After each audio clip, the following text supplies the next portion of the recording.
Chapter 8. Anne's bringing up is begun. For reasons best known to herself, Marilla did not tell Anne that she was to stay at Green Gables until the next afternoon. During the forenoon she kept the child busy with various tasks and watched over her with a keen eye while she did them. By noon she had concluded that Anne was smart and obedient, willing to work, and quick to learn. Her most serious shortcoming seemed to be a tendency to fall into daydreams in the middle of a task and forget all about it until such time as she was sharply recalled to earth by a reprimand or a catastrophe. When Anne had finished washing the dinner dishes, she suddenly confronted Marilla with the air and expression of one desperately determined to learn the worst. Her thin little body trembled from head to foot, her face flushed, and her eyes dilated until they were almost black. She clasped her hands tightly and said in an imploring voice, "Oh, please, Miss Cuthbert, won't you tell me if you're going to send me away or not? I've tried to be patient all the morning, but I really feel that I cannot bear not knowing any longer. It's a dreadful feeling. Please tell me." "You haven't scalded the dishcloth in clean hot water as I told you to do," said Marilla immovably. "Just go and do it before you ask any more questions, Anne." Anne went and attended to the dishcloth. Then she returned to Marilla and fastened imploring eyes on the latter's face. "Well," said Marilla, unable to find any excuse for deferring her explanation longer, "I suppose I might as well tell you. Matthew and I have decided to keep you. That is, if you will try to be a good little girl and show yourself grateful. Why, child, whatever is the matter?" "I'm crying," said Anne in a tone of bewilderment. "I can't think why. I'm glad as glad can be. Oh, glad doesn't seem the right word at all. I was glad about the White Way and the cherry blossoms, but it's something more than glad. I'm so happy. I'll try to be good. It will be uphill work, I expect, for Mrs. Thomas often told me I was desperately wicked. However, I'll do my very best. But can you tell me why I'm crying?" "I suppose it's because you're all excited and worked up," said Marilla disapprovingly. "Sit down on that chair and try to calm yourself. I'm afraid you both cry and laugh far too easily. Yes, you can stay here and we will try to do right by you. You must go to school, but it's only a fortnight till vacation, so it isn't worthwhile for you to start before it opens again in September." "What am I to call you?" asked Anne. "Shall I always say Miss Cuthbert? Can I call you Aunt Marilla?" "No, you'll call me just plain Marilla. I'm not used to being called Miss Cuthbert, and it would make me nervous." "It sounds awfully disrespectful to say just Marilla," protested Anne. "I guess there'll be nothing disrespectful in it if you're careful to speak respectfully. Everybody young and old in Avonlea calls me Marilla, except the minister. He says Miss Cuthbert, when he thinks of it."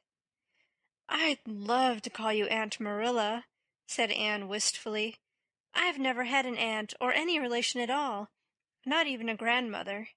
It would make me feel as if I really belonged to you. Can't I call you Aunt Marilla?" "No, I'm not your aunt, and I don't believe in calling people names that don't belong to them." "But we could imagine you were my aunt." "I couldn't," said Marilla grimly. "Do you never imagine things differently from what they really are?" asked Anne, wide-eyed. "No." "Oh." Anne drew a long breath. "Oh, Miss Marilla, how much you miss." "I don't believe in imagining things different from what they really are," retorted Marilla. "When the Lord puts us in certain circumstances he doesn't mean for us to imagine them away. And that reminds me, go into the sitting room, Anne. Be sure your feet are clean and don't let any flies in. And bring me out the illustrated card that's on the mantelpiece. The Lord's Prayer is on it, and you'll devote your spare time this afternoon to learning it off by heart. There's to be no more of such praying as I heard last night." "I suppose I was very awkward," said Anne apologetically. "But then, you see, I'd never had any practice. You couldn't really expect a person to pray very well the first time she tried, could you? I thought out a splendid prayer after I went to bed, just as I promised you I would. It was nearly as long as a minister's, and so poetical. But would you believe it? I couldn't remember one word when I woke up this morning, and I'm afraid I'll never be able to think out another one as good. Somehow things never are so good when they're thought out a second time. Have you ever noticed that? Here is something for you to notice, Anne. When I tell you to do a thing, I want you to obey me at once, and not stand stock still and discourse about it. Just you go and do as I bid you. Anne promptly departed for the sitting-room across the hall. She failed to return. After waiting 10 minutes, Marilla laid down her knitting and marched after her with a grim expression.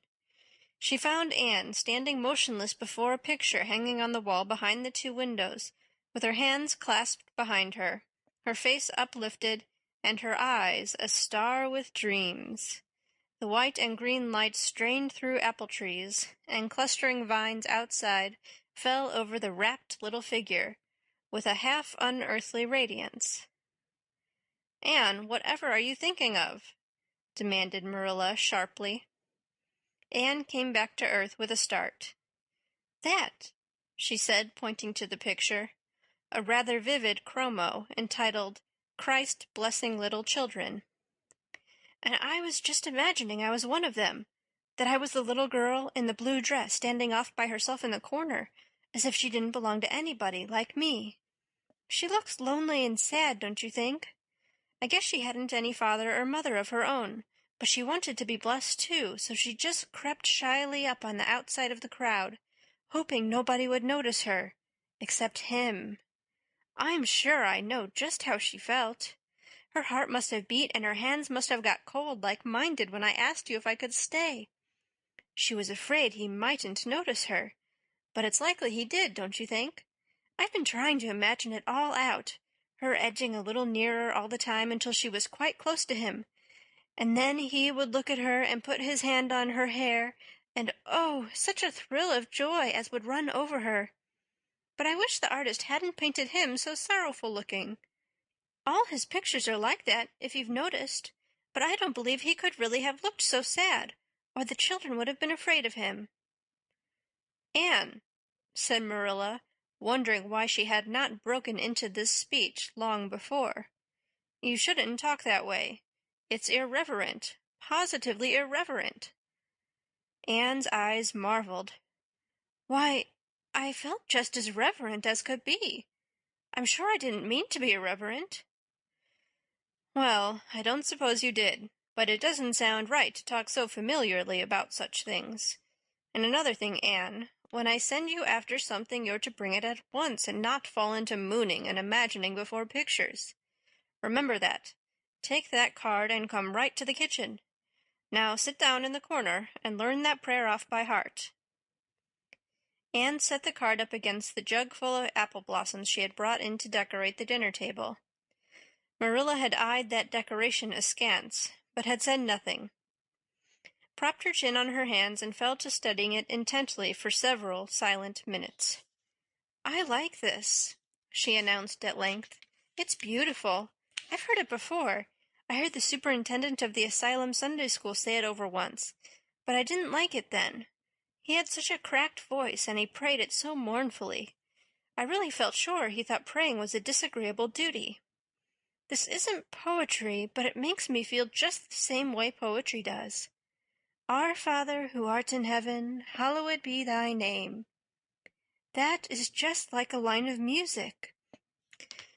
Oh, I'm so glad you thought of making me learn this, Miss Marilla."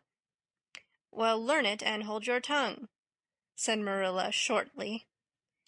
Anne tipped the vase of apple blossoms near enough to bestow a soft kiss on a pink-cupped bud, and then studied diligently for some moments longer. "Marilla," she demanded presently, "do you think that I shall ever have a bosom friend in Avonlea?"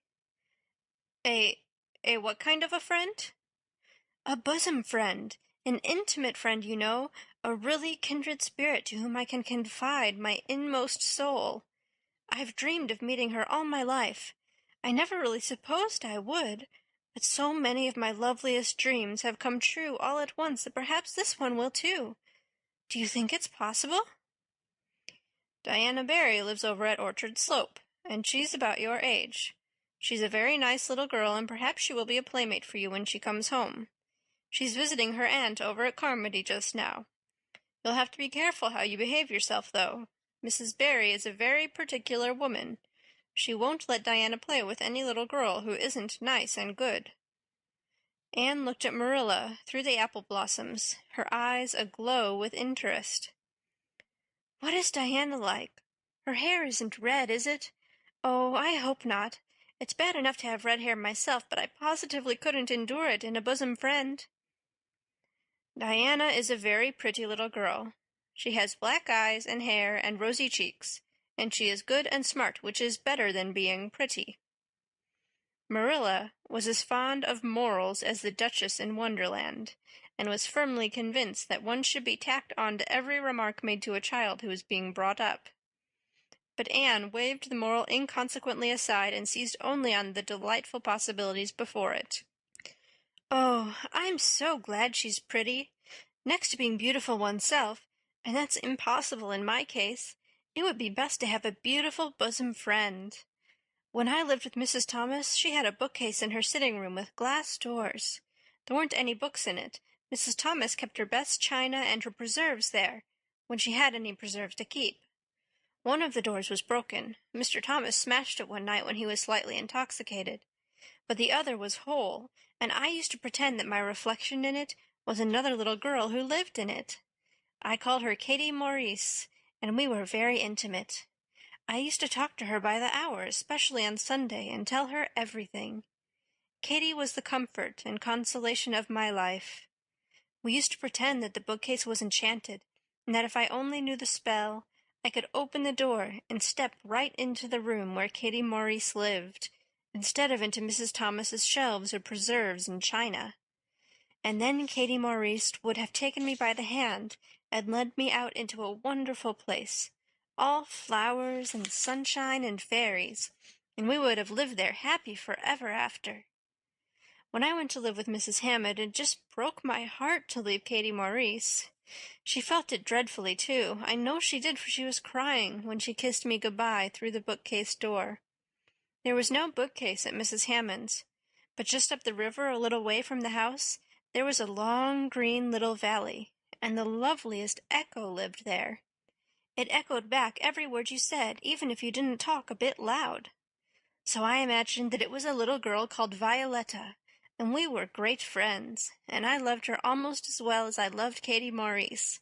Not quite, but almost, you know.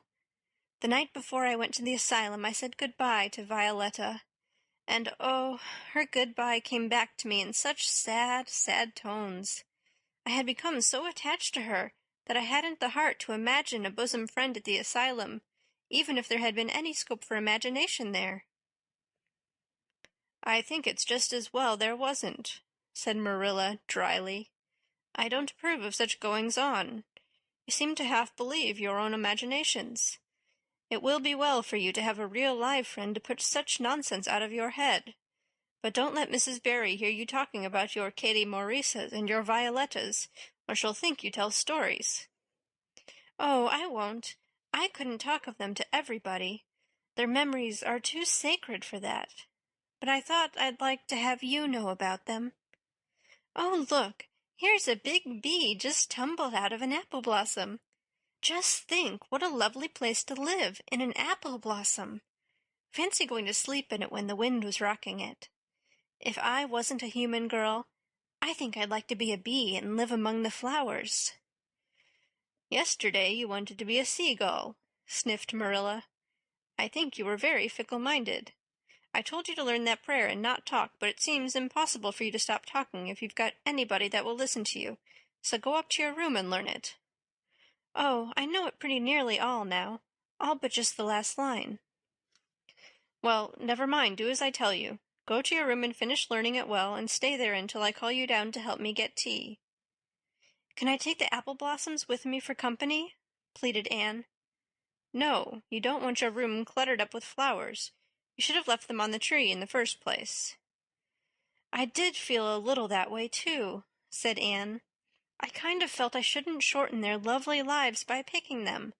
I wouldn't want to be picked if I were an apple blossom, but the temptation was irresistible.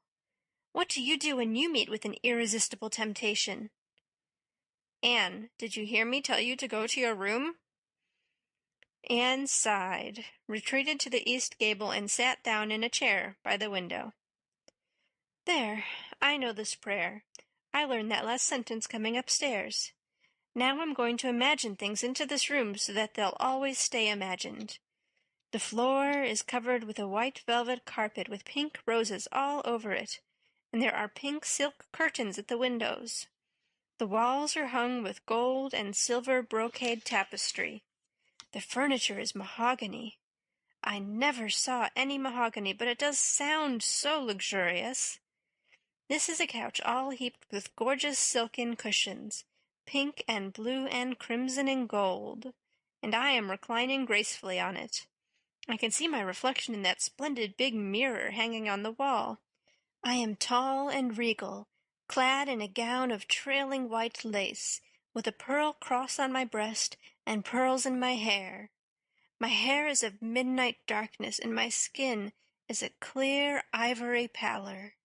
My name is the Lady Cordelia Fitzgerald. No, it isn't. I can't make that seem real." She danced up to the little looking-glass and peered into it. Her pointed, freckled face and solemn gray eyes peered back at her. "You're only Anne of Green Gables," she said earnestly, "and I see you, just as you are looking now, whenever I try to imagine I'm the Lady Cordelia. But it's a million times nicer to be Anne of Green Gables than Anne of Nowhere in particular, isn't it?" She bent forward, kissed her reflection affectionately, and betook herself to the open window. "Dear Snow Queen, good afternoon, and good afternoon, dear birches down in the hollow, and good afternoon, dear gray house up on the hill. I wonder if Diana is to be my bosom friend. I hope she will, and I shall love her very much, but I must never quite forget Katie Maurice and Violetta.